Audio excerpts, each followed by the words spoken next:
कहा यार, पहाड़ों के सपने दिखा के कहा यार रेगिस्तान में लाके छोड़ दिया यार। कहाँ लेके आए, यहाँ तो पानी की भी कमी है, यहाँ तो लोगों में भी कमी है यार। कहाँ ले, तुम यहाँ के लोग इतने कंजूस हैं। अपन जितने जनों को जानते सारे कंजूस हैं, एक भी रुपया नहीं निकलता। हाँ साहब, कमी तो है बिल्कुल। हम क्या है कि अगर घी के अंदर मक्खी भी मर जाती है ना तो उस पर लगा घी भी नहीं छोड़ते हैं, इतना कंजूस है हम। कैसे? एक बात बताता हूँ आपको।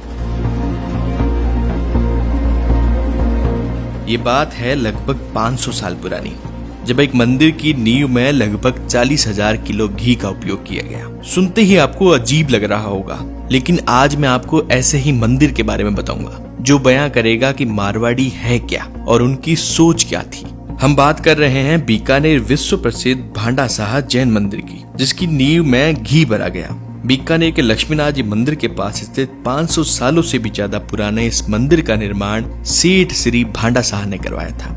इसी वजह से इसका नाम पड़ा भांडा साहा जैन मंदिर। इस मंदिर में भगवान सुमतिनाथ की बड़ी ही सुंदर मूर्ति है। सेठ भांडा साहा के कई व्यापार थे, उनमें से एक व्यापार घी का भी था। और एक दिन सेठ जी अपनी दुकान पे बैठे थे और मंदिर के निर्माण को लेकर मंदिर के सूत्रधार यानी कि कॉन्ट्रैक्टर से बात कर रहे थे। उसी समय एक मक्खी घी के टीन में गिरकर मर गई। सेठ जी की नजर जब उस मक्खी पर पड़ी तो उन्होंने अंगुली से उस मक्खी को निकालकर अपनी जूती पर रख लिया। जब मक्खी पर लगा घी जूती पर लग गया तो सेठ जी ने उसे हटा दिया और मक्खी को निकालते समय अंगुली से जो घी जमीन पर गिरा था उसे उठाकर भी अपनी जूती पर रगड़ लिया। जब उस कॉन्ट्रैक्टर ने यह देखा तो मन में विचार करने लगा कि जो आदमी घी के 4 छींटों के लिए इतना लोभ करता है वह इतना बड़ा मंदिर कैसे बनवाएगा। थोड़े दिन बाद जब नींव भरने का समय आया तो कॉन्ट्रैक्टर ने सेठ जी को कहा, यदि आप चाहते हैं कि मंदिर बहुत लंबे समय तक चले तो इसकी नींव में घी व खोपरा डालना पड़ेगा। सेठ जी ने बिना समय लगाए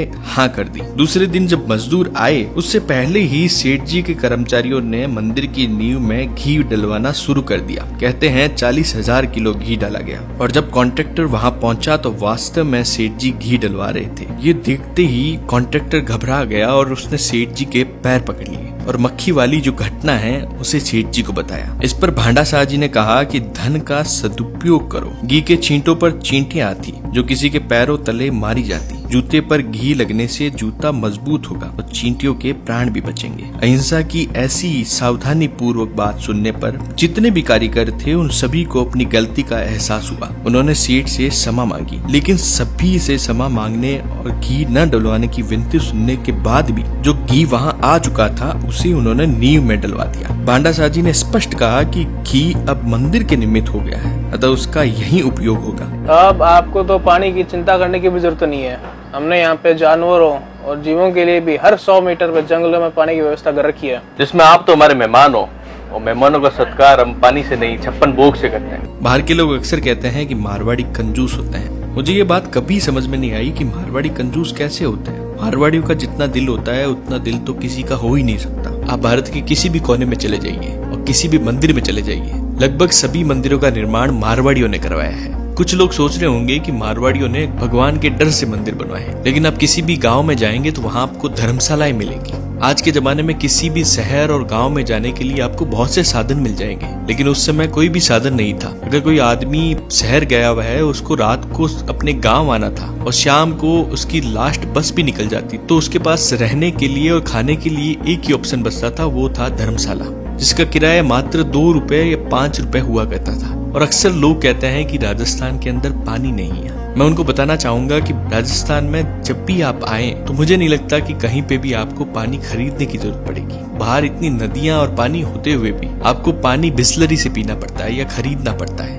लेकिन बीकानेर के हर 100 मीटर पर आपको एक प्याऊ मिल जाएगी जिसके अंदर ठंडे और मीठे पानी की शानदार व्यवस्था करी गई है। और अगर आप यहाँ के रेगिस्तान के जंगल में जाएंगे तो हर 2 किलोमीटर से भी कम दूरी पर जानवरों के लिए भी पानी की व्यवस्था करी गई है। और राजस्थान में जब भी आप घूमेंगे तो आपको हजारों हवेलियां दिखाई देगी। वो सारी हवेलियां खाली है, जिस और हम एक मकान के लिए पूरा जीवन लड़के निकाल देते हैं, लेकिन मारवाड़ियों ने इतनी बढ़िया और इतनी शानदार हवेलियों को छोड़ दिया बस इसीलिए कि उन्हें और आगे बढ़ना था और आगे बढ़कर लोगों की सेवा में हमेशा आगे रहना था। तो दोस्तों, आपके भी फ्रेंड लिस्ट में जितने भी मारवाड़ी है उनको आप कमेंट में जरूर टैग करें, और अगर ये वीडियो आपको अच्छा लगा तो ये ज्यादा से ज्यादा लोगों तक शेयर करें।